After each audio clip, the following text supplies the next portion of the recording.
আসসালামু আলাইকুম এভরিওয়ান, সবাইকে স্বাগতম মুক্তা টিভিতে।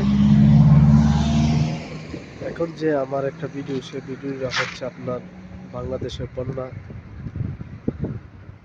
বন্যার নিয়ে। সম্মানিত ভিউয়ার্স, আপনারা লক্ষ্য করে দেখুন, অনেকদিন যাবৎ আমরা দেখে আসছি দেশের বন্যার পরিস্থিতি খুবই খারাপ। তো এখানে বিকাশ মারানির পুতানিতে একটা কাজ করছে, সারা জীবন শুধু বিকাশের ব্যবসা করে গেল, বন্যায় এই সেই চিল্লে চিল্লে গেল। কিন্তু আজকে 5-7 বছর আগে যদি এই বন্যার পরিস্থিতি নিয়ে কাজ করতো, যে বন্যা কিভাবে আমরা ঠেকাবো এবং বন্যাতে আমরা ভারত ইচ্ছা করলে আমাদেরকে যে কোনো সময় পাঠাতে পারবে না, এই নিয়ে কাজ করতো, তাহলে কিন্তু আজ বাংলাদেশ ভালো একটা পর্যায়ে যেত।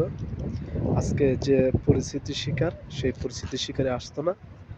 আমরা সব বড় বড় মানুষের সেলিব্রিটি সবাই বন্যা হলে মানে মানুষকে ত্রাণ বিতরণ করে, কিন্তু ওইটা না করে সবসময় সরকারকে সবাই মিলে ঐক্যবদ্ধ হয়ে বলতো বারে বারে যে আমাদের একটা প্রতিরোধ করার প্রয়োজন এবং আমরা এটা প্রতিরোধ করি। যেমন এদের ভারতে যে বাঁধ দেওয়া হয়েছে, এই বাঁধের একটু দূরে আমরা যদি আরেকটা বাঁধ দিই, যেন আমাদের যে খরান একটা সময় আসে, যে সময় আমাদের পানি থাকে না, নদী খাল বিলে যখন পানি থাকে না, তখন যেন এই পানিটা আমরা আবার দিতে পারি, এমন পর্যায়ে একটা বাঁধ দেওয়ার চেষ্টা করি। কিন্তু এটা না করে করলো কি, এটা না করে শুধু খালি বন্যা আসলে শুধু খালি বলছে যে পানি মানুষ ডুবে যাচ্ছে, আমরা তাদেরকে ত্রাণ বিতরণ করব। এগুলো আসলেই দুঃখজনক। এগুলো না করে যদি বলতো যে সরকার পদক্ষেপ নেক, আমরা যাতে ভারতের পানি যাতে আমাদের বাংলাদেশে না ঢুকতে পারে, আমরা এইদিকে কাজ করি। পদ্মা সেতু, মেট্রো রেল করছে ভালো কথা, কিন্তু তার চেয়ে জরুরি ছিল আমাদের এই আর একটা বাঁধ নির্মাণ করা, যাতে আমাদের ভারতে যে সময় যাতে আমাদেরকে পানি দিয়ে না যেতে ডুবাতে পারে। এই কাজটা না করে তারা বিকাশে টাকা নিয়ে মানুষের ঘরে ঘরে 5-7 কেজি করে শুকনা খাবার দিয়ে আসে। এটা আসলেই আমাদের যুক্তিটা জানি না আসলে কার কাছে কিরকম, কিন্তু আমার কাছে এটা ভালো লাগেনি।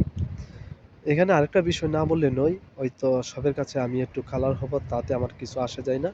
যতদিন এই মুখে কণ্ঠ থাকবে, মহান আল্লাহ তাআলা যতদিন আমার এই কণ্ঠে শক্তি দিবে, ততদিন আমি সত্যির সাথে লড়াই করে যাব বলে আমি ঐক্যবদ্ধ, সত্যর সাথে লড়াই করে যাব বলে আমি ঠিক করেছি। সো এখান থেকে আমি বলি,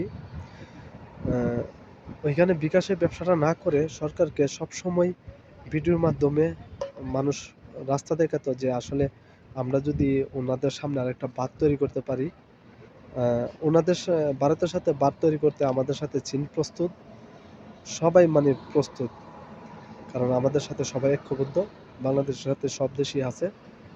তো সবাই কিন্তু আমাদেরকে সাহায্য সহযোগিতা করতো, আমরা বানটা কিন্তু চীনের মতোই দিতে পারতাম, শক্তিশালী চীনের মতো আমরা কিন্তু বানটা তৈরি করতে পারতাম, কিন্তু পারিনি।